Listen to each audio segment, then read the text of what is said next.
I'm not a complete stranger to tabletop game dev. Here are my board games, Space Hospital and Island Realm. And here's my one card game attempt, Upset, a variation of the game Set. I recently had the idea of a new card game that blends two concepts I find compelling. Spot It is a card game where each card has exactly one element in common with each other card in the deck. But each element have no inherent value.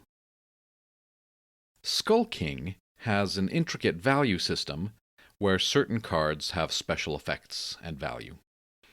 What if there were a game that combines the magical one element in common matching with the value hierarchy?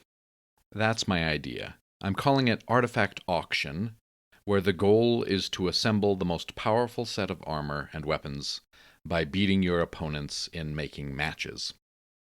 It will require both quick visual identification skill and strategy skill to decide when and how to use your cards. After doing some research, I discovered that Spot It cards have 8 unique elements on each card, a total of 57 elements across all the cards, and 57 possible cards total. Like Skull King, most of the items should be less valuable. A red 3 or a blue 6 is not very exciting, but when you get a mermaid instead of a random boring card, it's very exciting. I decided to make a lot of less valuable card elements by having borders, colors, and a rune system, all with their embellishments, to make up 42 of the 57 elements.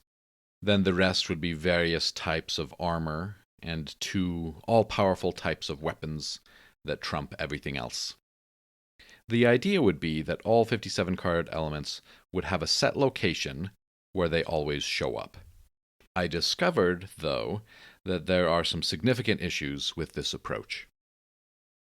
If there is a set orientation, you need some way of recognizing what that is. That slows things down and allows errors to creep into the experience. A border as a worthless element is okay, but what if the game design makes more visually interesting and easily readable elements? 57 item locations in a single card is a lot. So when you only have 8 on there, it feels like there's just a lot of missing stuff.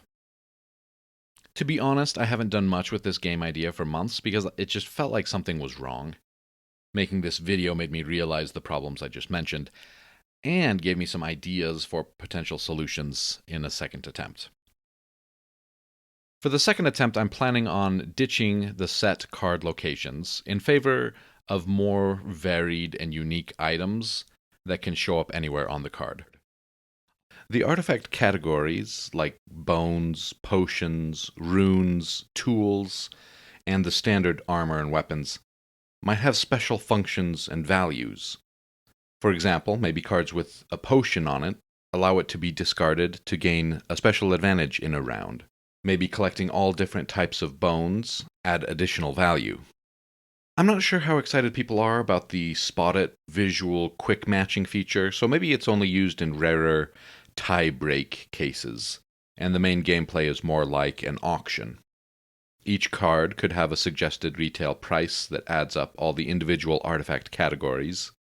Bones worth 5k, weapons 100k, trash negative 50k, something.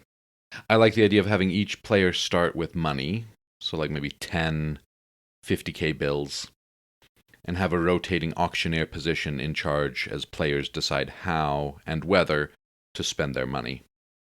I'm feeling much more excited about these kinds of ideas, but any other kind of feedback I get, I'm open to.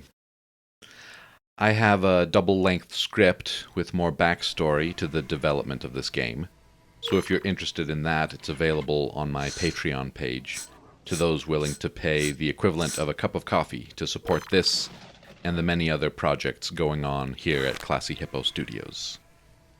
Richard out.